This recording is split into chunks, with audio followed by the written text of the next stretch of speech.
Right, I think that was a phone. We have microphones. Finally.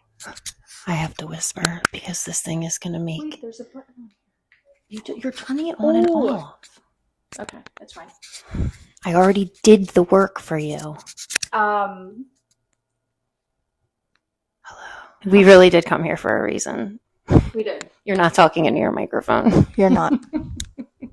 Stupid. Okay, so we came here for a reason, not to just shoot the shit. We're going to be doing this little segment for you once a week. We like to call it Two Chicks and a Prick. What idea? We're going to usually do an Ask Me Anything a couple days before just to get like what you guys want to hear about. We're going to start with the number one question that we usually get, and that is, how do you become a nurse injector? Yeah, so this is very common. My biggest advice is never do it because you're burnt out from bedside, which obviously burnout is very common, but I wouldn't do it for that sole purpose.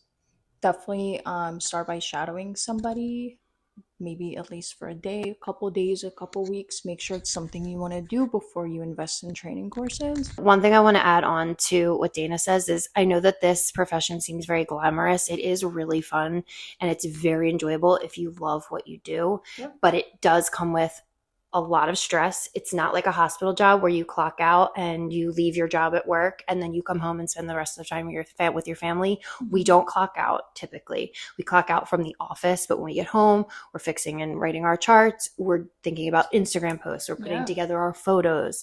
We're answering DMs from all of you guys. You definitely want to find someone to mentor. You definitely want to do some shadowing.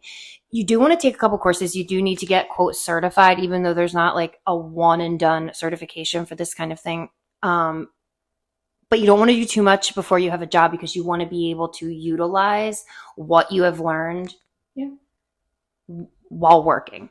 So if you're going all these classes and you're learning things and you're not able to apply it, it's going to be harder to retain. Why don't you tell them how you started? Because you're newer at this than me. Yeah. So we have way two different routes of how we got into this, which makes it a little more interesting. So I originally took a training course in Texas. It was just a hands-on training course for 2 days, just a weekend course. That is not enough to get you experienced, but it looks good on a resume. I knew I wanted to do this because during that training, I felt very comfortable. Like when the first day ended, I was so excited for the next day. And I feel like that to me was a beige flag. Were you nervous? Oh, very. I was very nervous. I had never poked someone in the face, but it felt natural. Right after that first Botox, it felt natural. So what about after your course? It's my turn. Okay.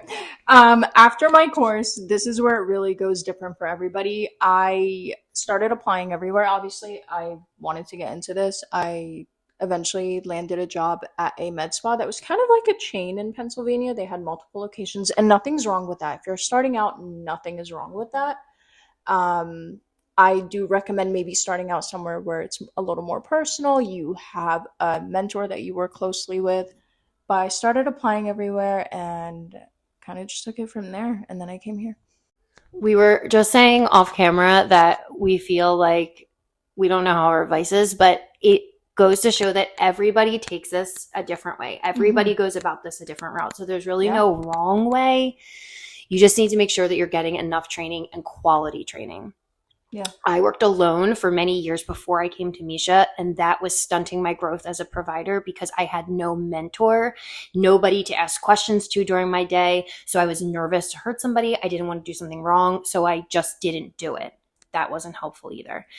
When I came to Misha, there was a team. There was a team of us that if you had a question at any time, any day, you could text somebody and say, can you take a peek at this? Or can you run in here and look at this real quick? All right, so we officially lost track of where we were, and we're going to cut it here. We've been babbling too long. What were we talking about? Why did we lose track? I don't know. We started talking about her dog. My dog. Next week, we're going to focus on trends. It could be celebrity trends. It could be trends you see on Instagram. If you have any questions, that's where we're going to focus next week. We hope you guys enjoyed this. It is our first one, so be patient with us. We'll get better. And be kind. I hope that we should have checked our voices with these things. I don't even want to hear my voice with this. We'll see you guys next week.